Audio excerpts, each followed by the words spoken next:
नमस्कार, Byju's government exam prep channel में आप सभी का स्वागत है।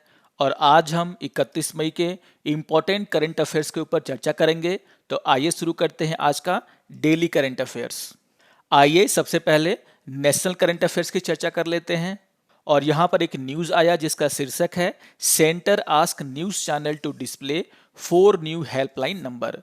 तो यहाँ पर सेंटर के द्वारा 4 न्यू हेल्पलाइन नंबर रिलीज किए गए हैं और यहाँ पर उनसे कहा गया है कि वो अपने स्क्रीन पर ये जो इम्पोर्टेंट 4 हेल्पलाइन नंबर हैं उन्हें डिस्प्ले करें। सेंटर के द्वारा कोविड-19 से जुड़े हुए मामले और उसके अवेयरनेस को फैलाने के लिए एक इनिशिएटिव के रूप में ये 4 न्यू हेल्पलाइन नंबर रिलीज किए गए हैं। तो आपको याद रखना है कि सेंटर के द्वारा 4 न्यू हेल्पलाइन नंबर रिलीज किया गया है। जान लेते हैं कि वो कौन कौन से हेल्पलाइन नंबर सेंटर के द्वारा रिलीज किए गए हैं।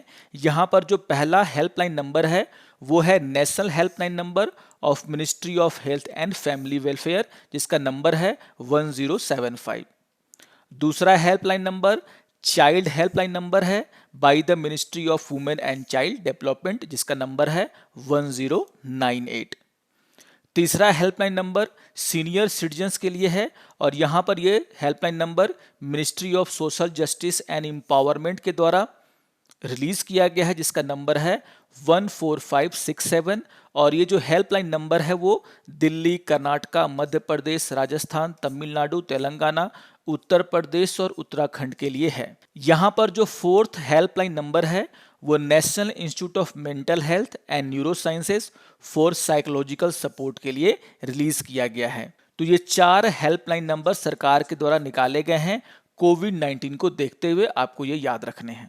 आइए देख लेते हैं दूसरे न्यूज को। और दूसरा न्यूज है NSA Ajit Doval commissions coast guard offshore patrol vessel Sajag. तो भारत के नेशनल सिक्योरिटी एडवाइजर, जिसे हम हिंदी में राष्ट्रीय सुरक्षा सलाहकार के नाम से जानते हैं, उनके द्वारा वर्चुअली एक ऑफशोर पेट्रोल वेसल जिसका नाम है सजग, उसे कमीशन किया गया है। तो आपको यहाँ पर 2 बातें याद रखनी है कि किसके द्वारा इसे कमीशन किया गया। वो है हमारे national security adviser Ajit Doval. और यहाँ पर ये जो ऑफशोर पेट्रोल वेसल है उसका नाम आपको याद रखना है, जो कि है सजग। इस पेट्रोल वेसल को गोवा शिपयार्ड लिमिटेड के द्वारा बनाया गया है और इसका इस्तेमाल इंडियन कोस्ट गार्ड के द्वारा किया जाएगा।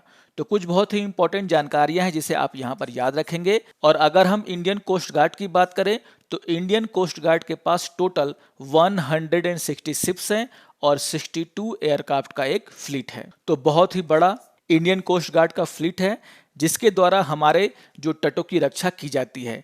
आइए एक और इंपॉर्टेंट न्यूज की यहाँ पर चर्चा कर लेते हैं। और न्यूज है government launches Yuva scheme to mentor young authors writing on national movement freedom fighters.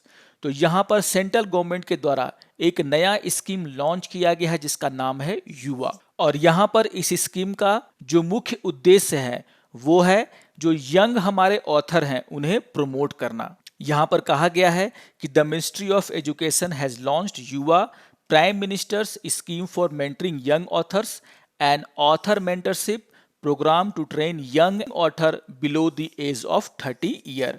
तो आपको याद रखना है कि 30 साल से कम उम्र के जो भी युवा और डायनामिक लेखक हैं उनको सपोर्ट करने के लिए सेंट्रल गवर्नमेंट के द्वारा युवा स्कीम लॉन्च किया गया है। और आपको ये याद रखना है कि इस स्कीम को किस मिनिस्ट्री के द्वारा लॉन्च किया गया है। तो यहाँ पर क्या लिया हुआ है, द मिनिस्ट्री ऑफ एजुकेशन। तो याद रखिएगा कि मिनिस्ट्री ऑफ एजुकेशन के द्वारा युवा स्कीम को लॉन्च किया गया है। यहाँ पर कहा गया है कि those who are interested in write on themes such as national movement, unsung heroes, freedom fighters can register themselves at mygov.in. The application window will be open from June 1 to July 31st.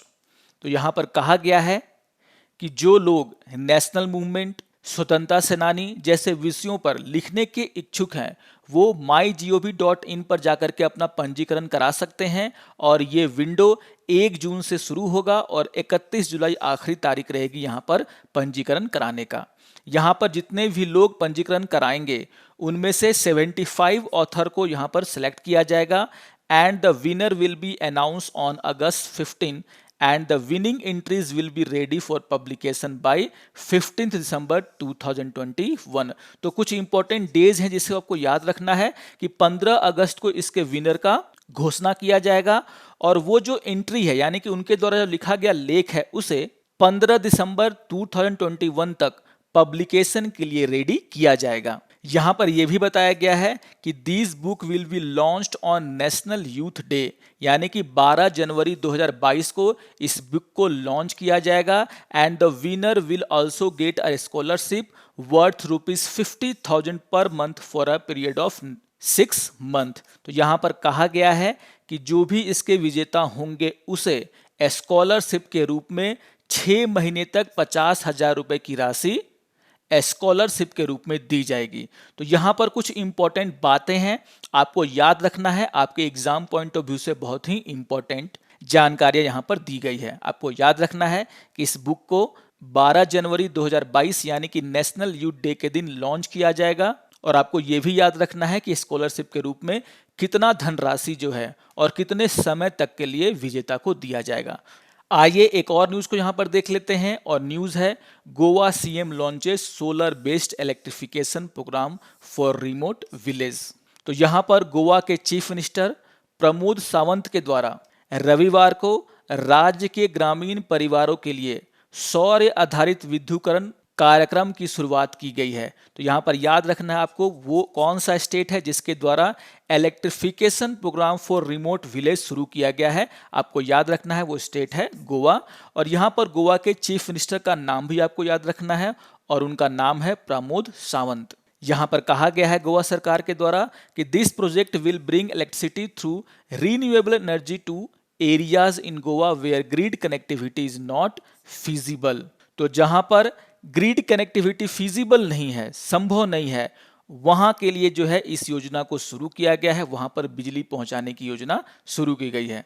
आइए अब कुछ international news को यहां पर देख लेते हैं। यहां पर एक न्यूज आया है जिसका शीर्षक है China to send 3 male astronauts for a stay in its new space station. तो चीन के द्वारा एक बहुत ही महत्वाकांक्षी घोषणा की गई है और यहां पर कहा गया है चीन के द्वारा कि वे 3 मेल एस्ट्रोनॉट्स को उनके द्वारा बनाए जा रहे स्पेस स्टेशन पर भेजेंगे 3 महीने के लिए। तो यहां पर कहा गया है कि China on announce plan to send 3 male astronauts to its space station next month for a 3 month stay. तो आपको यहां उस देश का नाम याद रखना है जिसके द्वारा ये बात कही गई है। जैसा कि आप सभी जानते हैं कि चाइना के द्वारा एक कार्गो स्पेसक्राफ्ट जिसका नाम है तियानझू 2 सैटरडे को लॉन्च किया गया था और ये कार्गो स्पेसक्राफ्ट उनके द्वारा बनाए जा रहे स्पेस स्टेशन तियानहे के लिए सप्लाई लेकर के गया था और यहाँ पर सफलतापूर्वक उसने डॉक किया है और इसी के बाद चाइना के द्वारा ये बात कहा गया है कि अब उसका अगला कदम होगा इस स्पेस स्टेशन पर अपने एस्ट्रोनॉट को भेजना। आइए एक और इंपॉर्टेंट न्यूज को यहां पर देख लेते हैं और न्यूज है delegates approve 16% increase to WHO budget. तो यहां पर जिनीवा से एक खबर आया है जहां पर member country of the world health organisation have approved an ambitious increase in the budget for the human health agency at a meeting. तो यहां पर जो भी मेंबर हैं WHO के उनके द्वारा WHO के बजट में एक बहुत ही महत्वाकांक्षी वृद्धि किया गया है और यहां पर कहा गया है कि delegates at the world health assembly approve 16% increase to WHO proposed budget for the next 2 year setting it at 6.1 billion. तो यहां पर 16% का इंक्रीज किया गया है WHO के प्रपोज्ड बजट में और अगर ये पूरा हो जाता है तो यहां पर WHO का बजट लगभग 6.1 बिलियन का हो जाएगा। तो आपको याद रखना है कि कितने परसेंट का वृद्धि जो है किया गया है WHO के बजट में और टोटल ये जो बजट है वो कितना होगा तो 6.1 बिलियन। तो कोविड-19 की स्थिति को देखते हुए और पूरे विश्व में जो वैक्सीन की कमी है और जो गरीब देश है उनको वैक्सीन देने का जो प्रोग्राम चल रहा है उसको देखते हुए यहाँ पर WHO के बजट को यहाँ पर इंक्रीज किया गया है। तो इंपॉर्टेंट न्यूज है, ध्यान में रखेंगे आप सभी इसको। आइए अब बैंकिंग एंड फाइनेंस से रिलेटेड न्यूज को यहाँ पर देख लेते हैं और यहाँ पर एक बहुत ही इंपॉर्टेंट न्यूज़ आया है भारत को लेकर के, और न्यूज़ है FDI in computer software hardware jumps three fold to 26.14 billion in 2020-21। और ये बात किसने कही है? तो ये बात कहा है DPIIT ने, यानी कि department for promotion of industry and internal trade के द्वारा ये बात कहा गया है। तो बहुत ही इंपॉर्टेंट न्यूज़ है, और यहाँ पर कहा जा रहा है कि जो फॉरेन डायरेक्ट इन्वेस्टमेंट है इन कंप्यूटर सॉफ्टवेयर एंड हार्डवेयर, उसमें 3 गुना उछाल देखने को मिला है। और ड्यूरिंग 2020-21 यहाँ पर जो एफडीआई आया है उसका जो मात्रा है वो लगभग 26.14 बिलियन का है, यानी कि कंप्यूटर सॉफ्टवेयर और हार्डवेयर में भारत में बहुत ज़्यादा फॉरेन डायरेक्ट इन्वेस्ट हो रहा है। यहाँ पर यह भी डेटा दिया गया है कि फाइनेंशियल ईयर 2019-20 में जो एफडीआई था इन क्षेत्रों में वो मात्र 7.6 बिलियन का था, जो कि 2018-19 में मात्र 6.4 बिलियन का था। और यहाँ पर जो है 2020-21 में इसमें बहुत ज़्यादा बढ़ोतरी देखने को मिला है। यहाँ पर कहा जा रहा है कि the computer software and hardware sector accounted for about 43% in total 59.63 billion foreign inflow that India attracted इन 2020-21, यानी कि फाइनेंशियल ईयर 2020-21 में जितना भी फॉरेन इनफ्लो हुआ है, फॉरेन डायरेक्ट इन्वेस्टमेंट यहाँ पर हुआ है जो कि 59.63 बिलियन है, उसमें से 43% अकेले the computer software and hardware sector ने लाया है। तो यहाँ पर भारत में फॉरेन कंट्रियों के द्वारा computer software and hardware sector में बहुत ही ज़्यादा इन्वेस्टमेंट किया जा रहा है, इस बात का यहाँ पर ये सूचक है। और ये हमारे लिए अच्छा है, क्योंकि जितना ज़्यादा एफडीआई हमारे देश में आएगा, नौकरियों की संभावना उतनी ही यहाँ पर बढ़ेगी। तो आपको इस बात को याद रखना है, क्योंकि सरकार का एक डिपार्टमेंट उसके द्वारा ये बात कहा गया है। तो आपको याद रखना है कि जो डेटा है वो किसके द्वारा रिलीज किया गया है, तो DPIIT यानी कि department for promotion of industry and internal trade. आइए एक और इम्पोर्टेंट न्यूज़ की यहाँ पर चर्चा कर लेते हैं, और न्यूज़ है कोविड-19 से जुड़ा हुआ। और यहाँ पर कहा जा रहा है कि लेबर मिनिस्ट्री अनाउंसेस मोर benefit under EPFO ESIC scheme. जैसा कि आप सभी जानते हैं कि हमारे देश में कोरोना की दूसरी लहर में बहुत ज़्यादा लोगों की मौतें हुई हैं, और उसको देख करके लेबर मिनिस्ट्री के द्वारा कुछ बेनिफिट्स की घोषणा की गई है under EPFO and ESIC scheme. तो यहाँ पर कहा जा रहा है कि the ministry of labour and employment on Sunday announced additional benefit for worker through social security scheme run by EPFO and ESIC amid the covid pandemic. तो कोविड-19 pandemic को देखते हुए ministry of labour and employment के द्वारा कुछ additional benefit की यहाँ पर घोषणा किया गया है। और यहाँ पर यह जानकारी दिया गया है कि the hike in the maximum sum assured under the group insurance scheme employees deposit linked insurance scheme, जिसे हम शॉर्ट में EDLI के नाम से जानते हैं, run by employees provident fund organisation to ₹7 lakh from 6 lakh. तो यहाँ पर कहा गया है कि employee deposit link insurance scheme के तहत जो अधिकतम बीमा राशि है उसे 6 लाख रुपए से बढ़ा करके 7 लाख रुपए कर दिया गया है। तो एक बहुत ही इंपॉर्टेंट यहाँ पर बेनिफिट दिया जा रहा है सरकार के द्वारा, इसको आपको याद रखना है। यहाँ पर आपको याद रखना है उस इंश्योरेंस स्कीम का नाम, यानी कि EDLI employee deposit link insurance scheme, जिसे कि प्रोविडेंट फंड ऑर्गेनाइजेशन के द्वारा संचालित किया जाता है, उसमें ये सुविधा दी गई है। आइए अब कुछ स्पोर्ट्स न्यूज़ पर चर्चा कर लेते हैं। और यहाँ पर एक न्यूज़ आया है जो कि बहुत ही इंपॉर्टेंट है भारत के लिए, Pooja Rani punches her way to glory. तो यहाँ पर भारत की पूजा रानी बोहरा के द्वारा एशियन बॉक्सिंग चैंपियनशिप जो कि दुबई में हो रहा है, वहाँ पर 75 kg वर्ग में गोल्ड मेडल जीता गया है। तो आपको याद रखना है उनका नाम, और उनका नाम है पूजा रानी बोहरा, जिन्होंने 75 किलोग्राम वर्ग में एशियन बॉक्सिंग चैंपियनशिप जो कि दुबई में हो रहा है वहाँ पर गोल्ड मेडल जीता है। यहाँ पर भारत के लिए कुछ और अच्छी खबरें हैं। यहाँ पर मैरी कॉम, लाल बुत्साई और अनुपमा के द्वारा भी सिल्वर मेडल जीता गया है। तो आपको याद रखना है कि यहाँ पर कम से कम 4 मेडल भारत को आए हैं, जिसमें से 3 सिल्वर है और 1 गोल्ड है।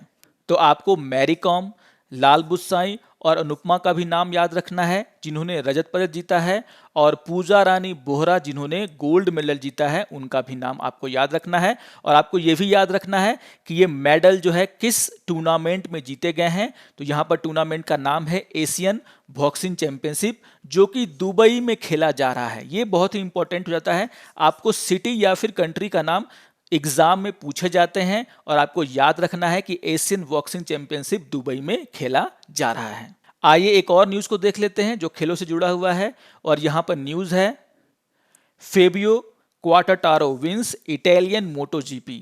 तो यहां पर यामाहा के फेबियो क्वार्टारो ने इटालियन मोटोजीपी को जीत लिया है, जो कि मुगेलो सर्किट में खेला गया। आइए अब आज के इंपॉर्टेंट डेज के ऊपर चर्चा कर लेते हैं। आज 31 मई है और आज के दिन को हम वर्ल्ड नो टोबैको डे के रूप में सेलिब्रेट करते हैं। तो आपको याद रखना है कि the world no tobacco day is observed every year on 31 May. तो बहुत ही इंपॉर्टेंट डे है ये, बार बार एग्जाम में आपसे पूछा जाता है कि वर्ल्ड नो टोबैको डे किस दिन सेलिब्रेट किया जाता है। तो आपको याद रखना है हर साल 31 मई को वर्ल्ड नो टोबैको डे हम मनाते हैं, सेलिब्रेट करते हैं। The aim of this day is to spread awareness about the danger of using tobacco. तो आप सभी को पता है कि इस दिन को हम लोग जो टोबैको से होने वाली बीमारियां हैं, जो खतरे हैं, उसके बारे में जागरूकता फैलाने के लिए यहाँ पर सेलिब्रेट करते हैं।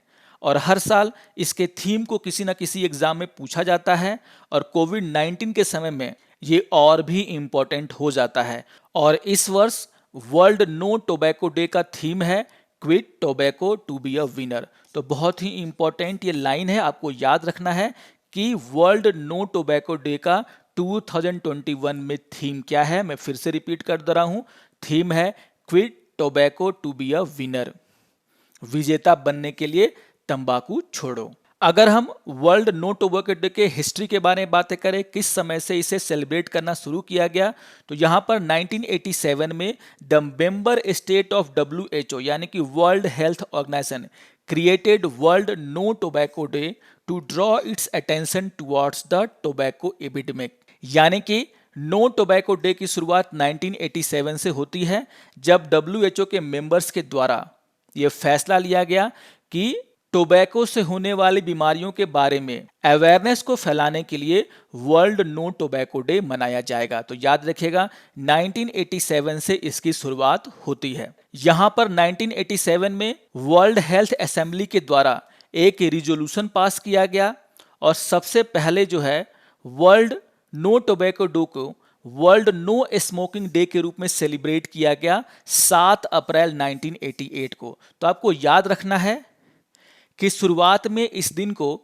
वर्ल्ड नो टोबैको डे से नहीं, वर्ल्ड नो स्मोकिंग डे के नाम से सेलिब्रेट किया गया था, और वो सेलिब्रेशन 31 मई को नहीं 7 अप्रैल 1988 को किया गया था। बाद में 1988 में एक और रिजोल्यूशन पास किया गया, और यहां पर यह फैसला लिया गया कि जो वर्ल्ड नो स्मोकिंग डे है उसे बदल करके वर्ल्ड नो टोबैको डे के रूप में हम 31 मई को सेलिब्रेट करेंगे। और उसके बाद से हर साल 31 मई को वर्ल्ड नो टोबैको डे मनाया जाने लगा। तो आपको याद रखना है कि शुरुआत में 1987 में यह फैसला लिया गया था कि world no tobacco day celebrate होगा, लेकिन जो पहला वर्ल्ड नो टोबैको डे था वो इस नाम से नहीं सेलिब्रेट किया गया था, उसे वर्ल्ड नो स्मोकिंग डे के नाम से सेलिब्रेट किया गया था, और दिन था 7 अप्रैल 1988। लेकिन इसके बाद ही वर्ल्ड नो स्मोकिंग डे का नाम वर्ल्ड नो टोबैको डे कर दिया गया, और यहां पर दिन को परमानेंटली 31 मई में चेंज कर दिया गया, और उसके बाद से हर साल हम इस दिन को वर्ल्ड नो टोबैको डे के रूप में 31 मई को सेलिब्रेट करते हैं। आइए एक और इंपॉर्टेंट डेज की यहाँ पर चर्चा कर लेते हैं, और आज के दिन को नेशनल मेमोरियल डे के रूप में भी सेलिब्रेट किया जा रहा है अमेरिका में। तो आपको याद रखना है कि नेशनल मेमोरियल डे की शुरुआत अमेरिका में 1861 से लेकर के 1865 तक 4 सालों तक जो वहां पर गृह युद्ध चला, उसकी समाप्ति के बाद इसे मनाया गया उन सैनिकों की याद में जिनका यहाँ पर मृत्यु हुआ था। और आपको याद रखना है कि from 1868 to 1970 the memorial day was observed on 30 May. However, since 1970 the last Monday of May is known as the Memorial Day in the United States। तो मई का जो लास्ट मंडे होता है उसी दिन जो है नेशनल मेमोरियल डे मनाया जाता है यूएसए के द्वारा। और इस साल मई का जो लास्ट मंडे है वो 31 मई को आया है और इसीलिए 31 मई को वहां पर नेशनल मेमोरियल डे के रूप में सेलिब्रेट किया जा रहा है। लेकिन आपको याद रखना है कि from 1868 to 1970 memorial day was observed on 30 May और 1970 के बाद से जो है हर साल लास्ट मंडे ऑफ मई को जो है मेमोरियल डे के रूप में सेलिब्रेट किया जाता है यूएसए के द्वारा। तो इस दिन को भी आप याद रखेंगे, एग्जाम में कभी कभी इसे पूछा जाता है। आइए अब आज के इंपॉर्टेंट फैक्ट के ऊपर चर्चा कर लेते हैं। और आज मैंने आपको hydro electric power plant in India उनका लिस्ट दिया है स्टैटिक जीके में। ये हाइड्रो इलेक्ट्रिक पावर प्लांट आपको किसी न किसी एग्जाम में देखने को मिल जाएंगे। जितने भी हमारे एग्जाम होते हैं वहां पर हाइड्रो इलेक्ट्रिक पावर प्लांट को पूछा जाता है और जितने भी देश में important hydro electric power plant है उन सभी का लिस्ट मैंने आपको यहां पर दे दिया है। पीडीएफ डाउनलोड करके अपने पास रख लेंगे। यहां पर Tehri hydro electric power plant के बारे में हमेशा पूछा जाता है जो कि उत्तराखंड में है। Nagarjun hydro electric power plant के बारे में पूछा जाता है जो कि आंध्र प्रदेश में है। Shri slam hydro electric power plant को पूछा जाता है जो कि आंध्र प्रदेश में है। नापता झांकरी हाइड्रो इलेक्ट्रिक पावर प्लांट के बारे में पूछा जाता है जो कि हिमाचल प्रदेश में है। इसके अलावा भी भारत के जो प्रमुख हाइड्रो इलेक्ट्रिक प्लांट्स हैं जैसे बैरासियूल हाइड्रो इलेक्ट्रिक पावर प्लांट जो कि हिमाचल प्रदेश में है। सरदार सरोवर का आपने नाम सुना होगा जिसे एग्जाम में बहुत बार पूछा गया है। बाणसागर के बारे में पूछा जाता है। रिहंद के बारे में पूछा जाता है। इसी तरीके से शिव समुद्रम हाइड्रो इलेक्ट्रिक पावर प्लांट जो कि कर्नाटका में है उसके बारे में भी एग्जाम में बहुत सारी बातें पूछी जाती हैं। तो ये सारे के सारे डेटास को आप यहाँ पर डाउनलोड कर लेंगे और अपने पास रखेंगे, एग्जाम पॉइंट ऑफ व्यू से बहुत ही इंपॉर्टेंट है। आइए अब आज के करंट अफेयर्स पर आधारित कुछ प्रैक्टिस क्वेश्चन की यहाँ पर चर्चा कर लेते हैं। मैं आपको क्वेश्चन दूंगा, हिंट दूंगा और इन सभी के आंसर आपको खुद से ट्राई करने हैं और मुझे कमेंट करने हैं। आइए देख लेते हैं क्वेश्चन नंबर 1 को। और क्वेश्चन नंबर 1 है, how many national helpline numbers have been announced by the central government to spread awareness related to कोविड-19। और आपके ऑप्शन है 3, 4, 5 एंड 1। आइए देख लेते हैं क्वेश्चन नंबर 2 को। और क्वेश्चन नंबर 2 है, what is the name of coast guard offshore patrol vessel commission by the NSA Ajit Doval. और यहां पर आपके ऑप्शन हैं विराट, सूरज, सजग, सारंग। आइए देख लेते हैं क्वेश्चन नंबर 3 को। और क्वेश्चन नंबर 3 है, how much amount will be given to those who win under the Yuva Yojana. तो युवा योजना के तहत जो भी राइटर जीतेंगे उन्हें कितनी धनराशि दी जाएगी। और आपके ऑप्शन है ₹10,000, ₹25,000, ₹1 लाख एंड ₹50,000। क्वेश्चन नंबर 4 है, व्हेन द विनर ऑफ युवा स्कीम विल बी अनाउंस। तो युवा योजना के विजेता की घोषणा कब की जाएगी। और आपके ऑप्शन है 1 जुलाई, 15 अगस्त, 2 अक्टूबर, नॉन ऑफ द एबव। आइए देख लेते हैं क्वेश्चन नंबर 5 को। और क्वेश्चन नंबर 5 है, from 1868 to 1970 memorial day was observed on.